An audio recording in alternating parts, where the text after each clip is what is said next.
In the A Week in My Life video that I made and uploaded back in December, I mentioned about having a 2010 Mini Cooper S that I liked very much.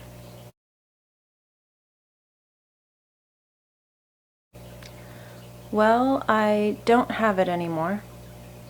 What I'm about to describe to you happened on New Year's Eve about a couple months ago. It happened before I filmed the last 3 videos I uploaded. On New Year's Eve, I wanted to run some errands and would have used my 1978 Chevrolet Monte Carlo to do so. Previously, it had been running well, but had recently had problems running again. So instead, I drove my 2010 Mini Cooper S. I wasn't disappointed in driving it again. I liked driving the Mini a great deal. I had only been driving the Monte Carlo to put miles on it rather than put those miles on my Mini. I had it in my mind to extend the life of my Mini by using the Monte Carlo instead, because I liked the Mini that much. I have never driven a car that handled so well. It was delightful to drive. Anyway, I ran my errands that day, and in the evening, at around 5 p.m., I parked the Mini in my parents' carport, which was attached to their house. After parking, I went into the house. About 10 minutes later, I heard a strange noise. To me, it sounded like a large window being hit. I thought it might be my dad accidentally hitting a window with some water pipes that he was laying in trenches near the house or something. I did not investigate and went about my business. About 2 minutes after I heard the noise, my dad came running in the house, yelling about calling the fire department. It was at that moment that I knew something was very wrong. The house was on fire. Actually, the carport was on fire and it was attached to the house. I ran outside and saw huge flames, already almost as tall as the house, which is 3 stories tall, at 12 feet for each floor. Where the carport was now just a ball of orange flames, and they weren't calmly burning flames, it was raging. I couldn't really even see the carport anymore, it was just flames. The fire department was called and they showed up pretty quickly, I thought, in about 12 minutes or so. There isn't a fire hydrant where we live, so they had to use water from their trucks. Unfortunately, they ran out of water a couple times. After everyone and the dog were safely out of the house, the next concern was that the entire house might burn up. It was a strange and scary feeling to watch the fire burn. There was nothing I could do at that point but pray. Thoughts go through your mind like, is the house going to end up a pile of ashes? And what about all the stuff in the house? At the same time, I was thinking about my 1955 Cadillac and my dad's 1951 Hudson Hornet, which were parked in the garage in the house, which the carport was attached to. A million thoughts go through your mind. I had never experienced a house fire before. It was my parents' house, but it was really my home as well. Most of every material thing I own was in my room in the house. My pet fish were in there too. I couldn't grab the fish tanks. The only things I grabbed before the fire trucks came were some items pertaining to my writing and a coat. When I went out of the house, smoke was already pouring into the second floor. I guess I can't describe how horrible of a New Year's Eve night it was. The main thing is nobody was hurt. I'm very thankful for that. Another good thing is the firefighters were able to put out the fire eventually and the entire house was not lost. I'm very grateful for the fire department. However, The fire burned long and hot enough and in such close proximity to the garage that I knew the Cadillac might be gone. What started the fire was my Mini Cooper that I parked in the carport. Throughout that day of driving the car and running errands, it gave me no problems. I detected nothing, and there was no sign whatsoever that anything was wrong. I had parked the car in the carport and turned it off. A very short time later, that strange sound I heard, like a large window being hit, was actually the Mini exploding. My dad heard it from where he was on another area of the property, and later I heard that our neighbors heard it too. I did some research online and found that there have been recalls on Mini Coopers for potential fire hazards.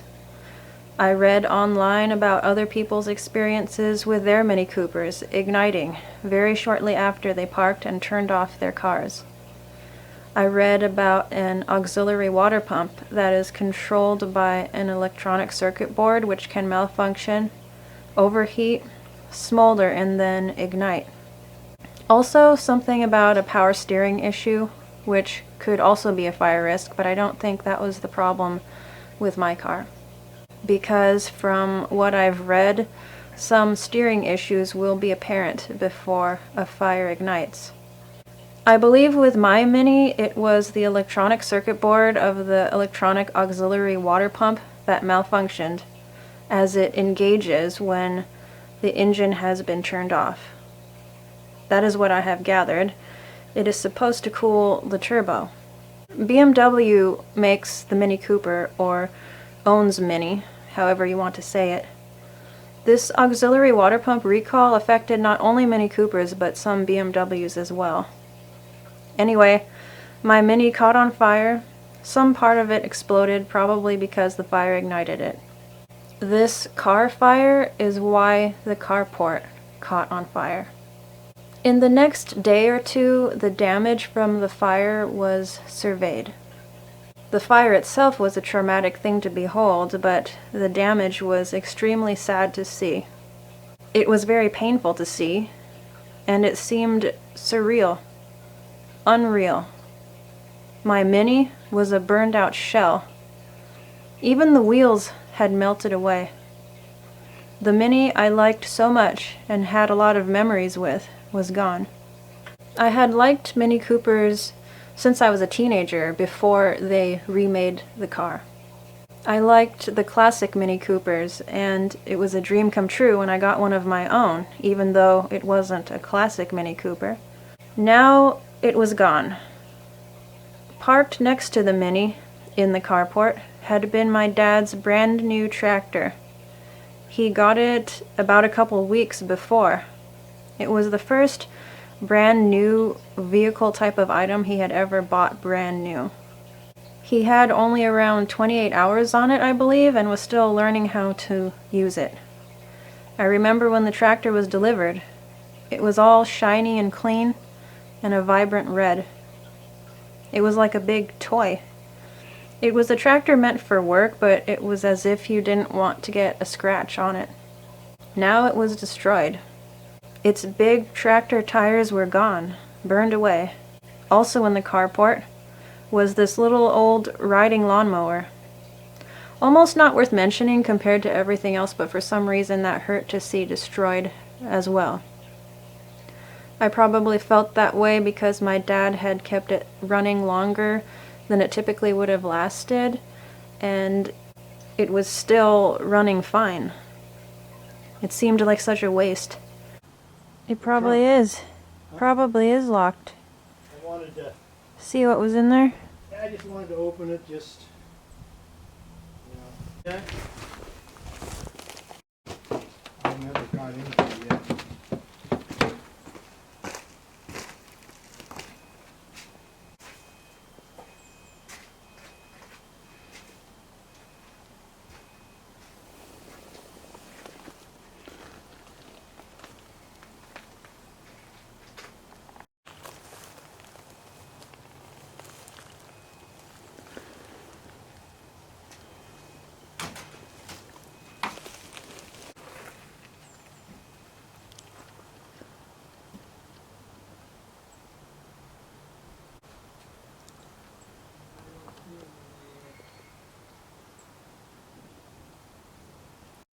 The interior of the house was a sight.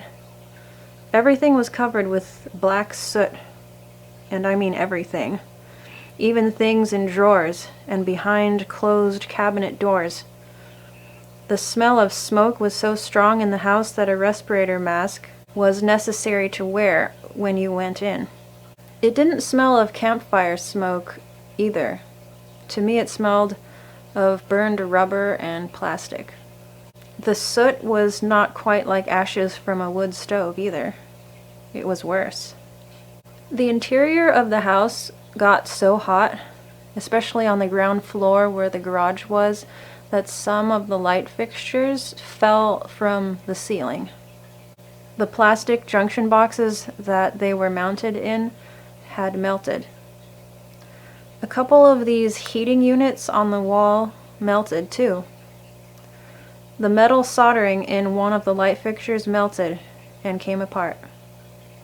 Some of the plastic window blinds melted. It was an absolute sight, especially for a house that was typically kept very clean. It was hardly recognizable to me.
I was concerned about the baby grand piano, the white one that I play on. I thought with the heat and the smoke that it might have been damaged, but it still worked. It needed major cleaning, but it still functions. My pet fish survived, but they looked lethargic and close to death because the power to the house was turned off by the power company during the fire, and they didn't have a heater to heat their aquarium water. I moved them as promptly as I could, cleaned their tank, and they are doing well now. I suppose I could go on and on about everything in the house that was affected, but the biggest blow was that my 1955 Cadillac was totally destroyed. So was my dad's 1951 Hudson Hornet that was parked right next to it in the garage. Both were burned. There is hardly anything on them that resembles what they used to be. Even various cast or pot metal pieces on the cars melted away. I could hardly believe what I saw. To me, take the Mini Cooper, take my 1978 Monte Carlo, which was actually completely unharmed because it wasn't near the fire, take 100 other material items of mine, even take all my other material items, just not the Cadillac. Not that one. But it was that one.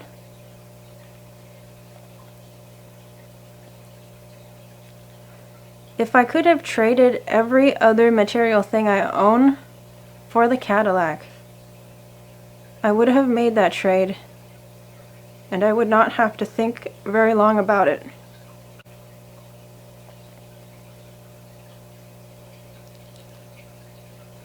If I could have traded every other material thing I own for the Cadillac, I would have made that trade, and I would not have had to think very long about it. That was the most valuable material thing I owned.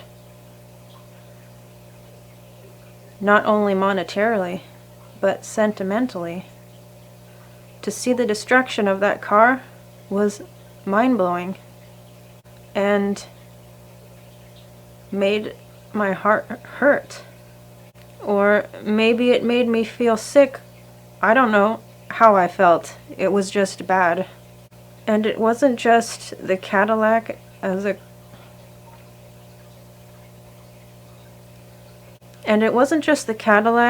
car alone. It was all the memories of every part of its restoration. A project I did with my dad.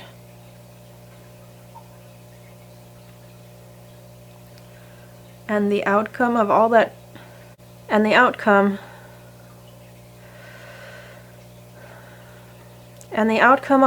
patient and persistent work was something better than we had expected. I remember too much of the restoration. The years it took, the grinding of rust off of every clip. The years it took, the grinding of rust off of every clip that held the pieces of polished stainless trim.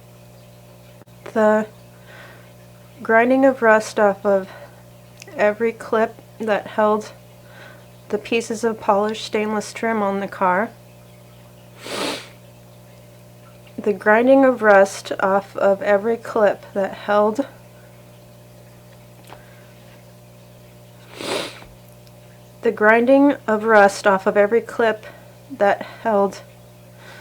the pieces of polished stainless trim on the car. Too much to even talk about now. Yes, I cried about the Cadillac's destruction.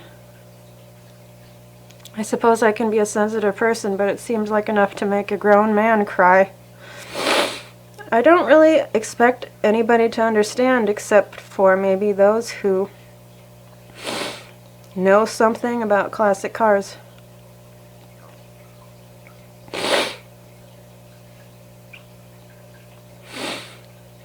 Like it was the nightmare of classic car owners come true.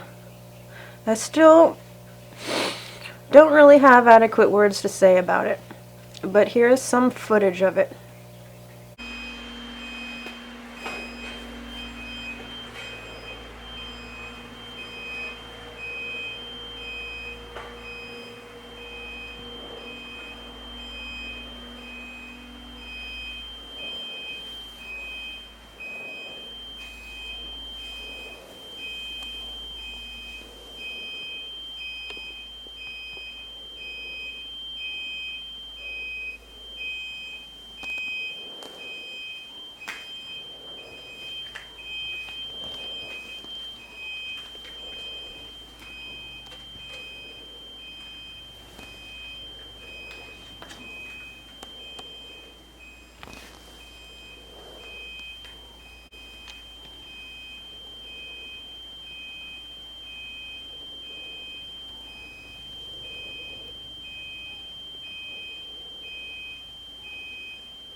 see this here.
Even today, when I look at the burned shell of the Cadillac, there is something of a blockage in my mind, as if I do not see it as the same car at all. It looks so foreign. I don't like to look at how it is now, and I have not had the nerve to look at the 1955 Cadillac video I made on the car.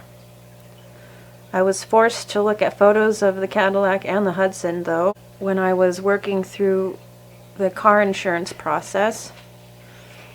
It wasn't easy to look at the photos of what they used to be. It felt like grief. That's what it felt like grief. It still feels like grief when I hear of a car show coming up but I do not have a classic car anymore, or when I see places where I used to drive the car. Memories and grief. I still remember what the car used to smell like. One good thing is that the car insurance process went more painlessly than I expected. We thought we might get lowball values for the classic cars, so we had them privately appraised and gave the appraisal to the insurance company. The insurance company also had the cars appraised, and their appraisal of the value of the Cadillac was more than our own private appraisal.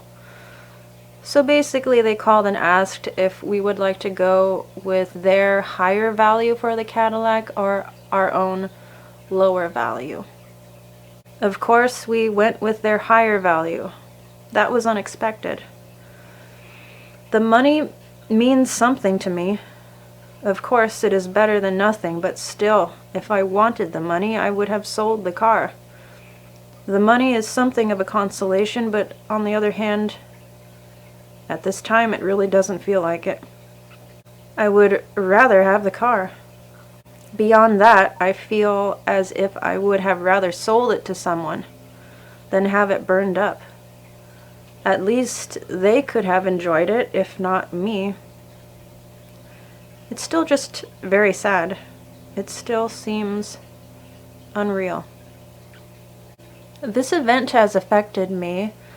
I do not see modern vehicles in the same light at all.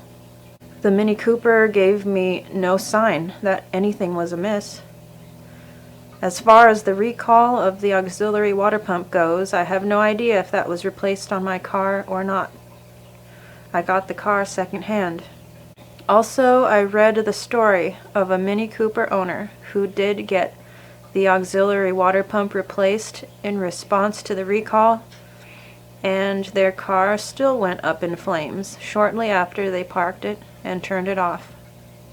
I don't see modern vehicles in the same light at all now. I do not trust them like I used to. Granted, most do not catch fire all on their own and explode. However, mine did, and I never thought of such a thing ever happening to me. At the time, the Mini seemed the most safe and reliable.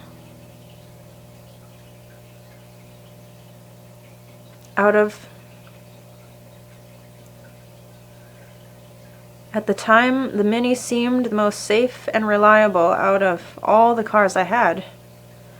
Then I think about how many modern vehicles rely on electronics in critical ways. I heard in some newer vehicles there isn't an actual mechanical linkage to steer the car, but it steers by electronic means. I might be wrong about that. Anyway, the thought of it is disturbing to me. Like this auxiliary water pump on my Mini Cooper.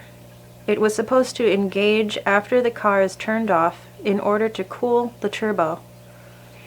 So I'm thinking, okay, what if it doesn't work? Does the turbo just overheat then? I don't know. I just now have very little trust of modern vehicles. And it is strange to think that a modern vehicle malfunctioned and took out 2 cars from the 1950s. It still hurts every time I see a Mini Cooper on the road. It is a mixture of sadness and distrust. It was the best performing car I ever drove, and just prior to this event I was seriously considering getting a second one, but there is no way I would want one ever again. Other than changed feelings about modern vehicles, I also think more about fire hazards than I ever used to. A day or two after the fire, I was riding along in someone's car. We were driving along and I looked out the window as we drove through this neighborhood. There in someone's backyard, they were burning some tree branches and yard waste. The sight of the orange flames made me uneasy. Never made me feel uneasy before to see something like that. It just made me uneasy to see a fire at that moment. Or when I plug things in to charge them, like my phone or rechargeable batteries or anything that needs to be plugged in to be charged, I want to do that when I am around. I do not feel comfortable plugging them in to be charged and then leaving. Not that our fire had anything to do with something like that, but one of the firemen who came to the house mentioned that One thing they've seen is fires starting from the chargers used for charging cordless drills.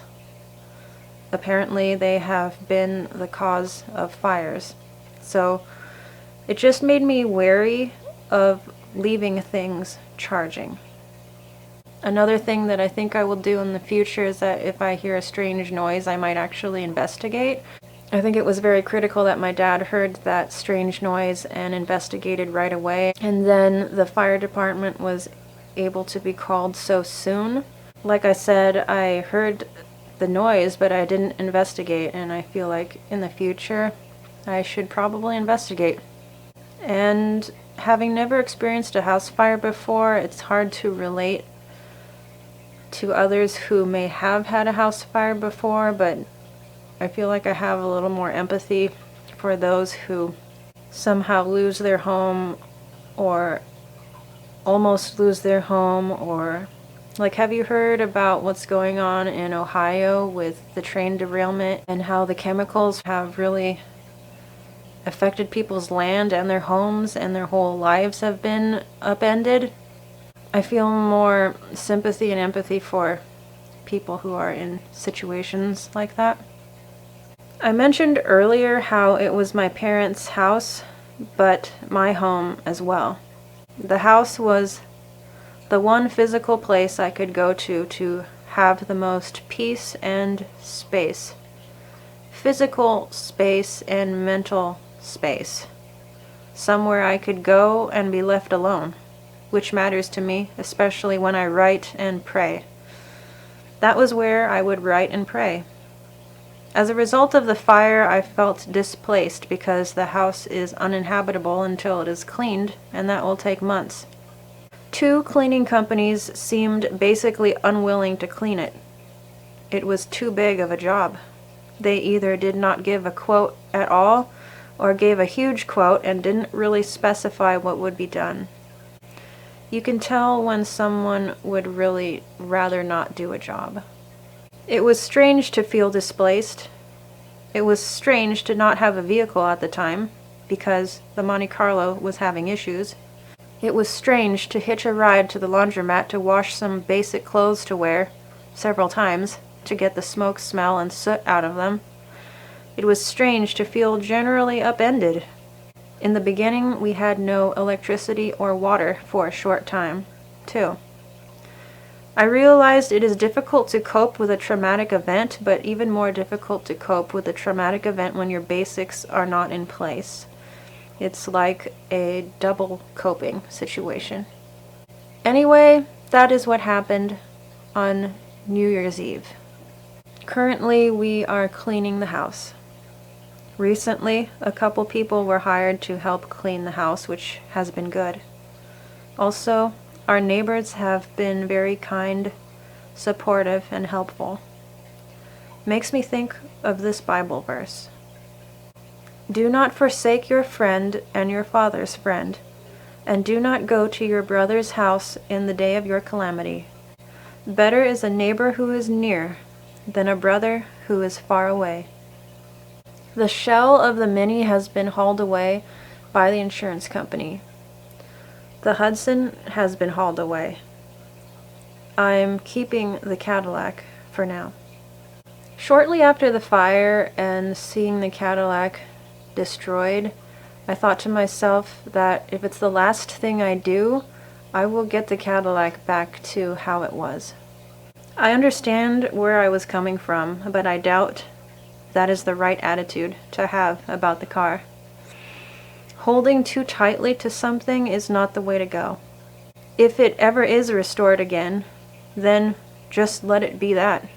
Restore it again, and not be about this idea of if it's the last thing I do. Do you know what I mean? I don't want to be defiant about it. I would want to approach it matter-of-factly and humbly. I find that stubbornness or holding too tightly to something can often end up hurting you in the end, so better not to be that way in the first place. I thought it was strange that the tires on the Cadillac and the Hudson did not burn up. I thought it was strange that their full gas tanks did not ignite. even though the rest of them burned.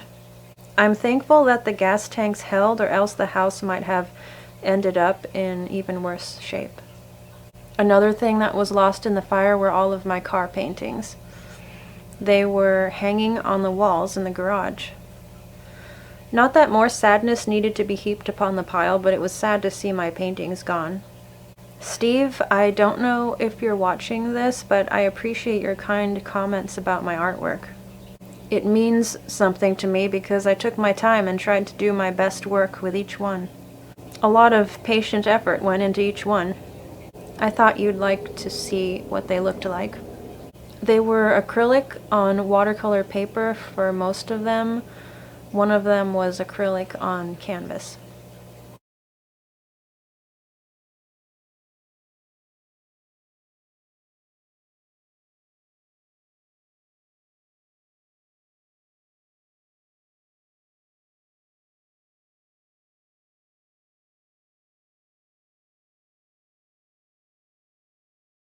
The car show trophies were burned up too. I was hoping that the scrapbook I put together of the Cadillac restoration project had somehow survived. I couldn't remember if it was sitting on a table in the garage or if it might be in the Cadillac's trunk.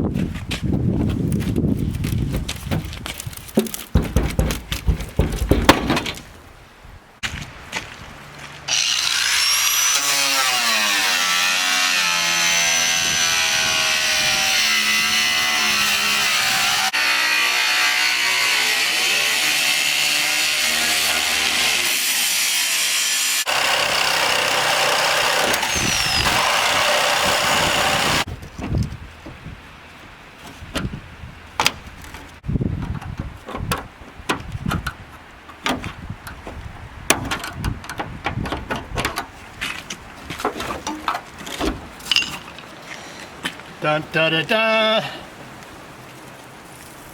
There's the book. Oh boy.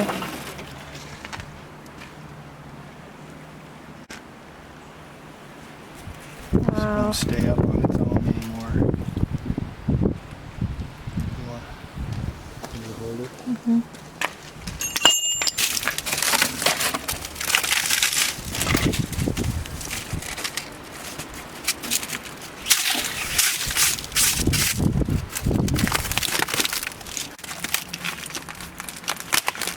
They're there.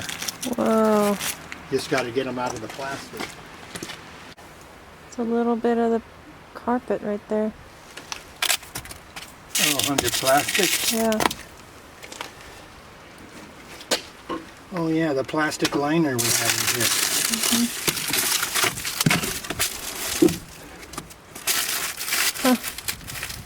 Wow. You know what? This tire looks worse than the ones Yeah. on the outside. It cooked. It's burnt. It was burning. Yeah. I knew when a traumatic event like this happens that our enemy, the devil, would try to use it to his advantage somehow. Makes me think of that saying about not letting a good crisis go to waste. Even before it started from him, I knew that sooner or later he would come at me, with it being my fault that the fire happened. And, like I thought, that attack came. That it was my fault. If I had not parked there, the carport wouldn't have caught on fire. Sounds logical. Like I described in my last video on knowing your enemy about how he can work through people to get at you, he worked through the guy that came to do the appraisals on the cars to get at me. It was pretty amazing. I felt almost flattered that I was worth such an effort on the part of the enemy, but at the same time it bothered me a lot. I was minding my own business, sitting in the log cabin on my parents' property. It was not really necessary that the car appraisal guy should come into the cabin, other than that he said he was cold. So he came in. My dad was dealing with him. They entered the cabin and I was there, so my dad just mentioned that I was his daughter and it was my car, meaning the Cadillac, that unfortunately caught on fire, sort of introducing me to the car appraisal guy, as the guy was there to appraise both the Cadillac and the Hudson. Apparently, the car appraisal guy thought my dad was talking about the Mini Cooper being the car that was mine that caught on fire. Even so, the first thing out of this car appraisal guy's mouth towards me was, "So it was your fault." I may have never seen a clearer arrow from the enemy out of someone's mouth. Still, it bothered me a lot. It actually made me angry. I contained myself and said to him, "Not quite." I made no further efforts of being social with him after that. I thought to myself, how extremely tactless of someone to say that it was my fault when multiple vehicles that I cared about just burned up. This happened a week or two after the fire. I could say it was my fault if I had stood there with a match in my hand and lit the vehicles up, or if I had done something negligent. I did not. I did not want the cars to burn, and all I did was park my car. Also, this car appraisal dude was like older than my dad. I thought to myself, how pitiful that a person could reach that advanced age and still not know how to say the right things. The proper thing to say when someone is introduced to you is to say hello, or maybe introduce yourself. Or if you just learned that they went through a fire situation and you were there to put a value on their burned up cars, you might say you were sorry about their losses. Not, "So it was your fault." I was already feeling so low. This made me angry. Seriously, do I need to teach this old man how to speak properly? I was disgusted. It makes me think of this verse about how older men are to be. Older men are to be sober-minded, dignified, self-controlled, sound in faith, in love, and in steadfastness. Of course, the directive in this verse is directed to the church. I do not know if this car appraisal guy is a Christian or not.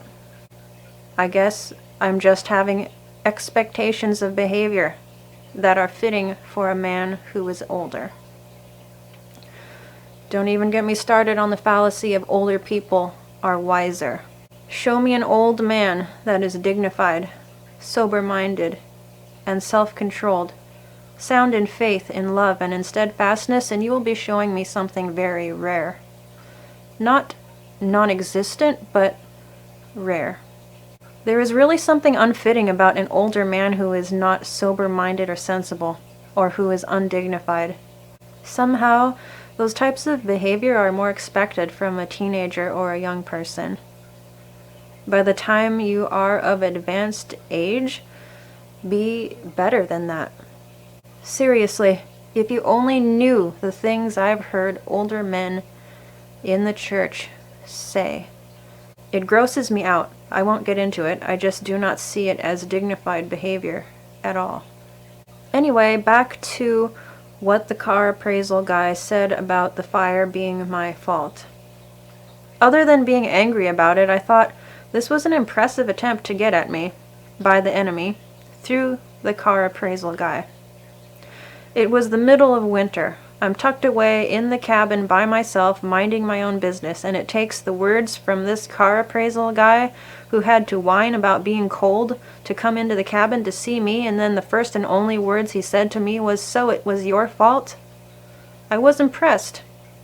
Except the part of the attack that failed is that it was way too obvious, and I already knew the attack would come sooner or later, and I already knew it wasn't my fault.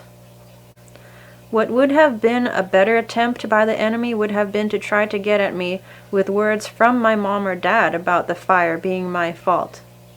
Thankfully, they are wise to the enemy's devices and have not said anything like that, but instead, the opposite.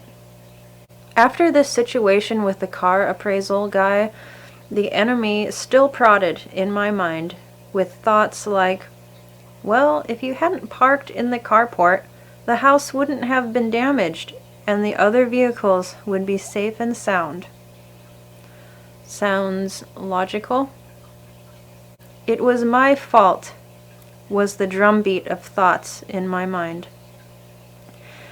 It even went so far as that my parents would have been better off if they never had me as their daughter, and how could I have brought this upon them? The devil has no mercy. I thought his next one would be, you never do anything right. But that one didn't come. Just a bunch of thoughts about how it was my fault. But I didn't do anything out of the ordinary. I parked my car. It wasn't my fault.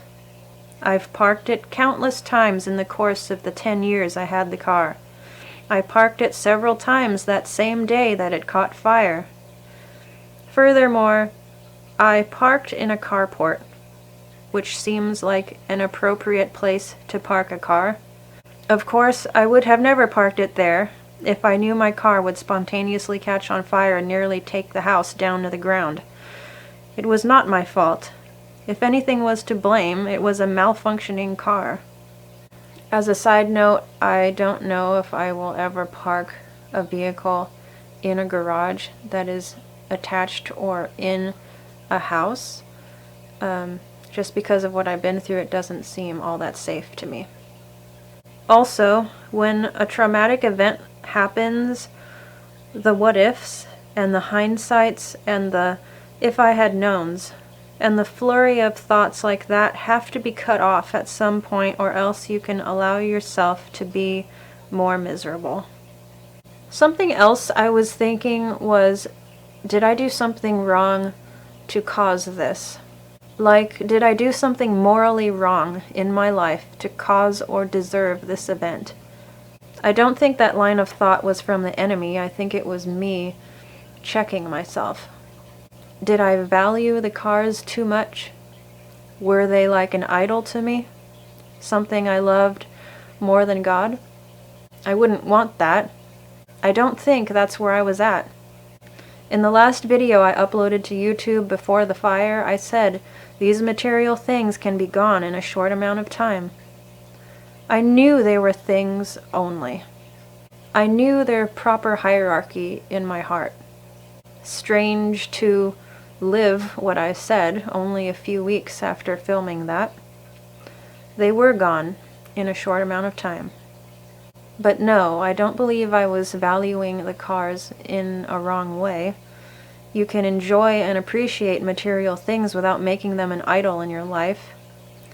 I just mention this because I think it is common that after a traumatic event of some kind, people can think they did something wrong to deserve or cause the traumatic event. But sometimes it isn't because they did anything wrong.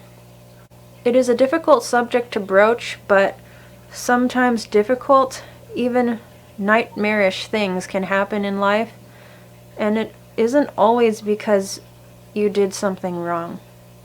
In my case, it was a man-made machine, a vehicle with an electrical issue. That is what started the fire. Not God, not me, not anybody else. Sometimes things happen as a result of living in an imperfect world, and that is all. Sometimes it doesn't go deeper than that, other than that God will work all things for good. And we know that God works all things together for the good of those who love Him, who are called according to His purpose. For those God foreknew, He also predestined to be conformed to the image of His Son, so that He would be the firstborn among many brothers. The good man does not escape all troubles. He has them too, but the Lord helps him in each and every one. Not every difficulty in this earthly life is because someone did something wrong. Kind of makes me think of these verses. This is John chapter 9, and I'm going to read verses 1 through 7. As he was walking along, he saw a man blind from birth. "Master," his disciples asked him, "why was this man born blind? Was it a result of his own sins or those of his parents?" "Neither," Jesus answered, "but to demonstrate the power of God. All of us must quickly carry out the tasks assigned us by the one who sent me, for there is little time left before the night falls and all work comes to an end. But while I am still here in the world, I give it my light." Then he spat on the ground and made mud from the spittle and smoothed the mud over the blind man's eyes, and told him, "Go and wash in the pool of Siloam." The word Siloam means sent. So the man went where he was sent, and washed, and came back seeing. I think there are times when difficulties come because someone did do something wrong, but I think it is important to note that it is not always that way. One thing that I noticed about myself that encouraged me was that I think I have grown a little bit. I think I've actually grown a little bit. When the fire and resulting destruction happened, I think I wondered why, and maybe asked the Lord why a few times.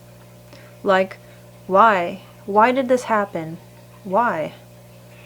Have you ever been in that place where you are so distraught that you are just asking God why? I was there, but not for very long. Like I said, I maybe asked the Lord why a few times, and then I moved on to just accepting it.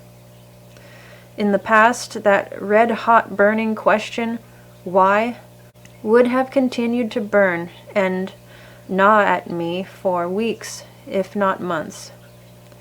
This time, it did not last long, and I just accepted it.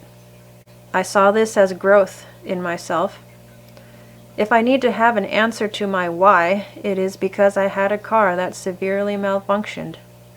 Speaking of the past, it is in large part because of my past that I have been able to handle this difficulty better than I would have before. I have been through more difficult, sad, and devastating things than this in the past, and more drawn-out things than this. I can see the light at the end of the tunnel with the condition of the house. It will need major cleaning, repainting of the walls, and some construction. It will take time, but I can see and understand the process to a satisfactory conclusion.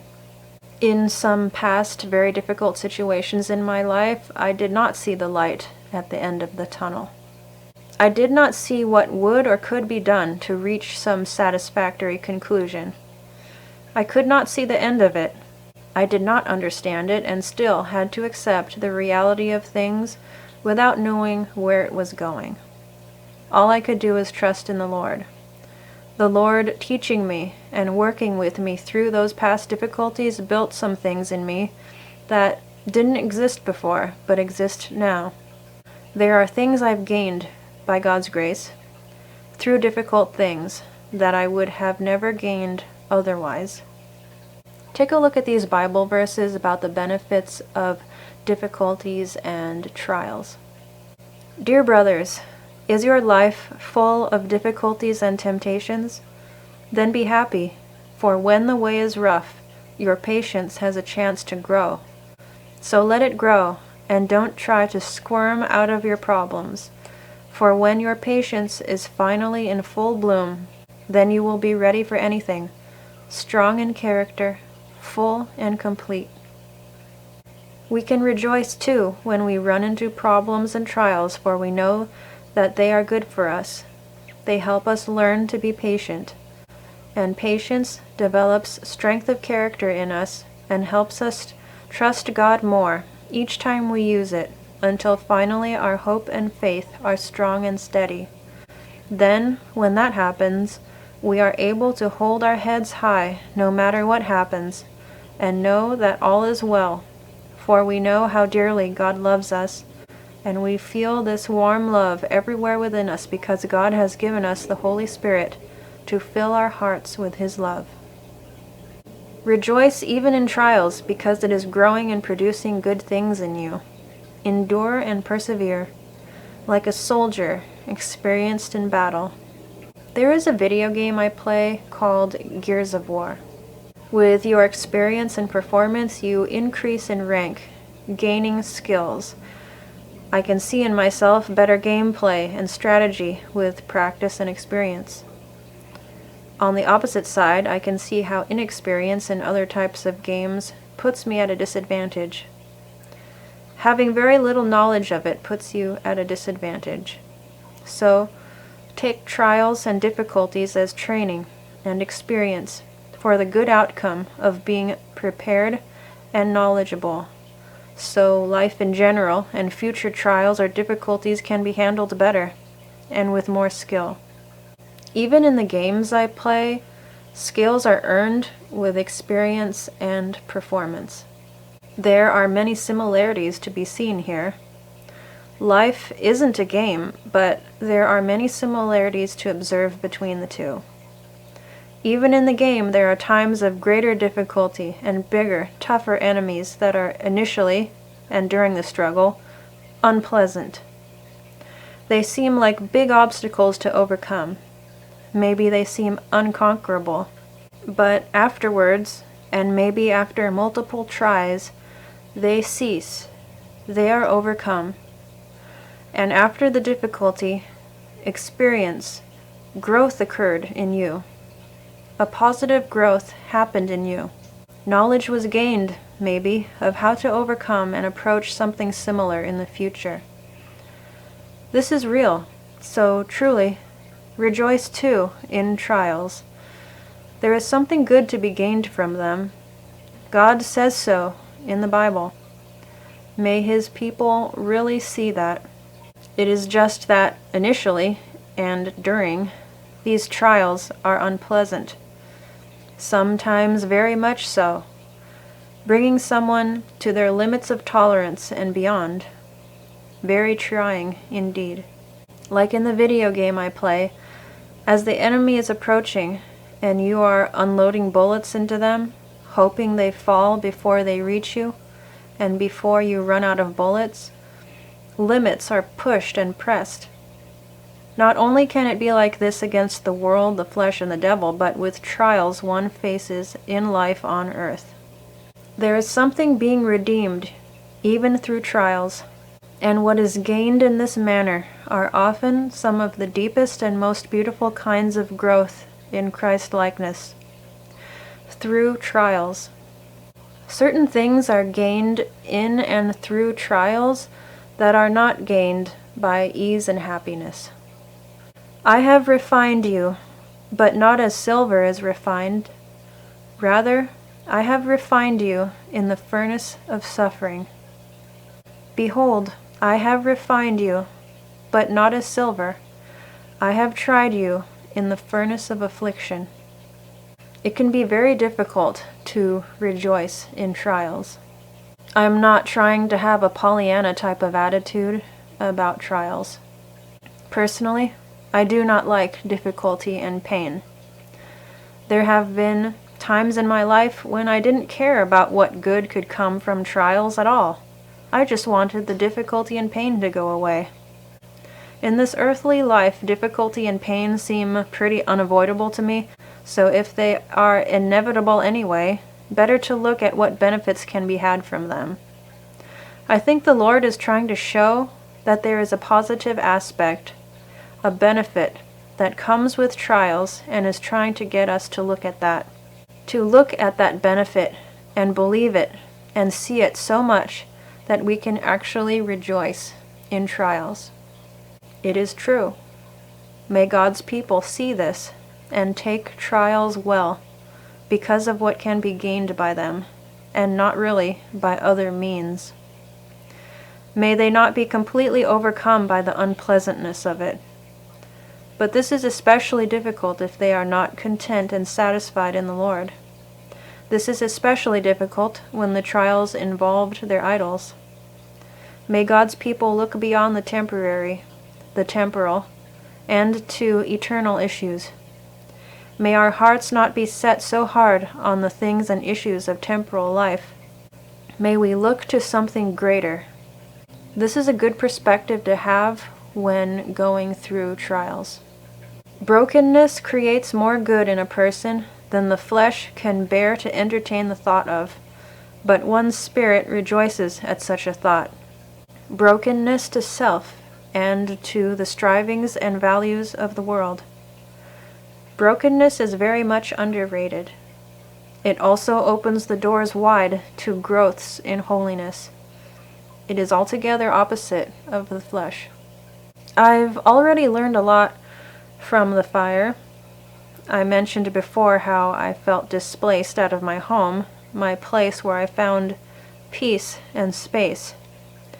It gave new meaning to me to read in the Bible about how the Lord is our dwelling place.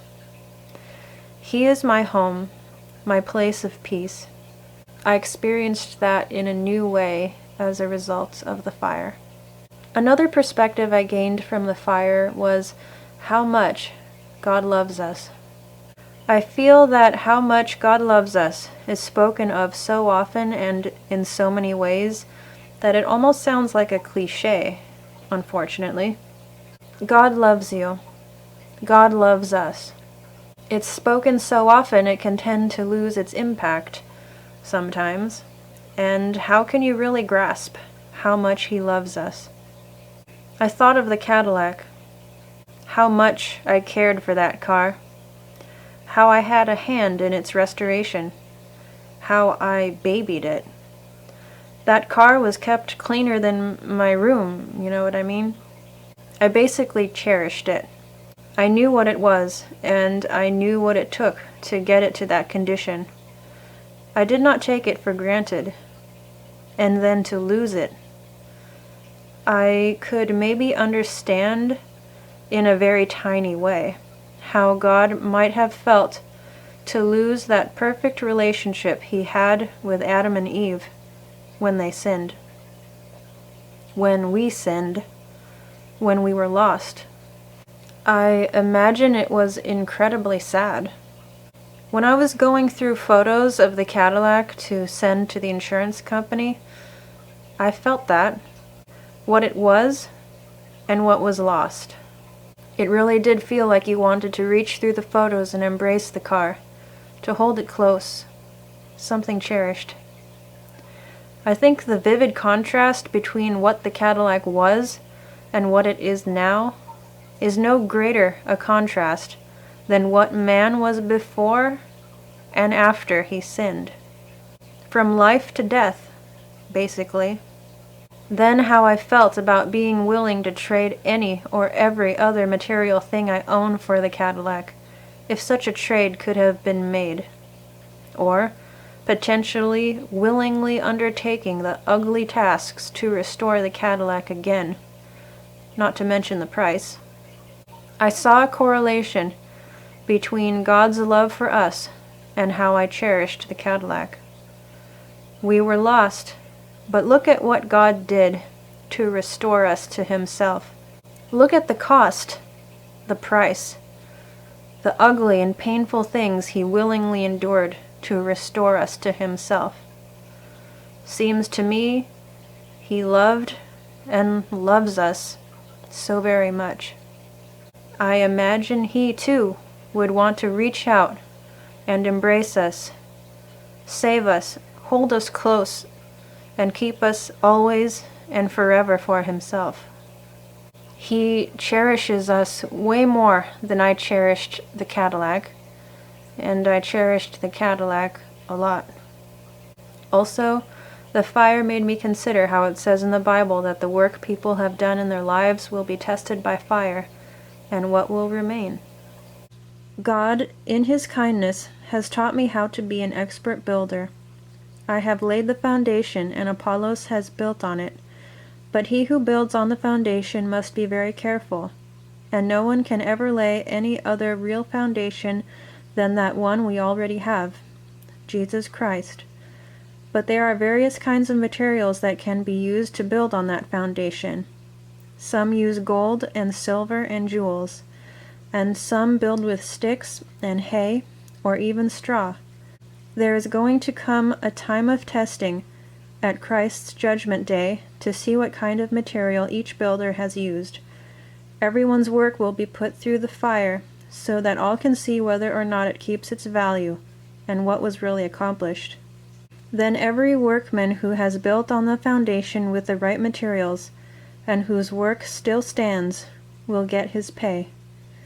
But if the house he has built burns up, he will have a great loss. He himself will be saved, but like a man escaping through a wall of flames. Indeed, what will remain? A lot is destroyed in a fire, even metal, things you thought would hold up. I would want there to be something remaining when the sum of my life is tested in fire. Like I worked on the Cadillac with my dad, creating something beautiful, albeit in a temporal sort of way. I want to work with my Heavenly Father, creating other beautiful things, whatever He wants to create and do, but in an eternal sort of way. This earthly life is temporary. What's done in it for God is what counts and is what lasts. That means that so much of what man typically invests in will not last. What will they have in terms of eternity? Will they have anything? This earthly life is not all there is. May God's people live accordingly. Put your faith in the Lord. Continue on with Him. There will be no regret that you do, but there would be if you didn't.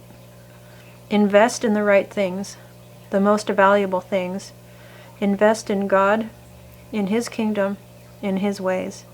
You will not be disappointed, but the flesh protests all the way. Pursue God no matter what. You already know what is most important and who you are accountable to. You know this already, so keep choosing the best, the better thing, the things of eternal value. Things thief, moth, or rust cannot destroy.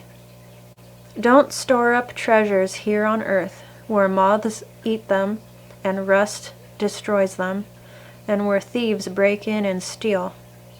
Store your treasures in heaven where moths and rust cannot destroy, and thieves do not break in and steal. Wherever your treasure is, there the desires of your heart will also be. Late in January, a couple weeks or so after the fire, I received an email from a viewer. It meant a lot to me. They did not know what I was going through at the time. I don't know them and they don't know me, but their email and their words were timely. I believe God used them to help and comfort me. His name is Tom. Thank you, Tom. Among other things, he shared this line: "Soon we from this life will pass, what we do for Christ will last." I needed to hear that. When material things I cared about had so quickly passed in a dramatic way, I needed to hear that line and remember again what really lasts. In a follow-up email from Tom, again I was encouraged. Tom, if you are watching this, I hope you do not mind me sharing what you shared with me. I really want to share it because it was good and meaningful to me. Anyway, he said, in regard to that line about soon we from this life will pass, what we do for Christ will last, in regard to that line he said, I trust it's true always when the good is going on, or the trials that challenge your faith in the present. We're more than conquerors. I mean, this meant a lot to me. This was from someone who did not know what I was going through at the time, and it was something I needed to hear. I thank God for that. I thank God for how He so ably uses members of the church body to help and encourage each other. These 2 emails and what was said in them meant a lot to me. If you feel moved to do something that might feel small to you, try not to belittle it or think that it won't matter. It can really mean a lot to someone, and by God's grace, it can be very precisely what they needed to hear and when. I looked up that line, "Soon we from this life will pass, what we do for Christ will last." I wondered if it was in the Bible somewhere, as it sounded familiar. But when I looked it up, I came across this poem by C.T. Studd called "Only One Life, 'Twill Soon Be Past." I believe the line is from this poem. I read the whole thing and it was really something. I will read it to you now. 2 little lines I heard one day, traveling along life's busy way, bringing conviction to my heart, and from my mind would not depart. Only one life, 'twill soon be past, only what's done for Christ will last. Only one life, yes, only one. Soon will its fleeting hours be done. Then in that day my Lord to meet, and stand before his judgment seat. Only one life, 'twill soon be past, only what's done for Christ will last. Only one life, the still small voice gently pleads for a better choice, bidding me selfish aims to leave, and to God's holy will to cleave. Only one life, 'twill soon be past, only what's done for Christ will last.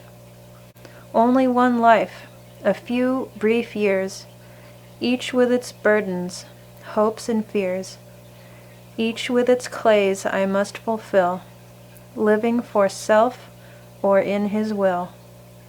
Only one life, 'twill soon be past, only what's done for Christ will last. When this bright world would tempt me sore, when Satan would a victory score, when self would seek to have its way, then help me, Lord, with joy to say, only one life, 'twill soon be past, only what's done for Christ will last. Give me, Father, a purpose deep, in joy or sorrow thy word to keep, faithful and true, whate'er the strife, pleasing thee in my daily life. Only one life, 'twill soon be past, only what's done for Christ will last. O let my love with fervor burn, and from the world now let me turn, living for thee and thee alone, bringing thee pleasure on thy throne. Only one life, 'twill soon be past, only what's done for Christ will last. Only one life, yes, only one. Now let me say thy will be done, and when at last I'll hear the call, I know I'll say 'twas worth it all. Only one life, 'twill soon be past, only what's done for Christ will last. Only one life, 'twill soon be past, only what's done for Christ will last. And when I am dying, how happy I'll be, if the lamp of my life has been burned out for thee.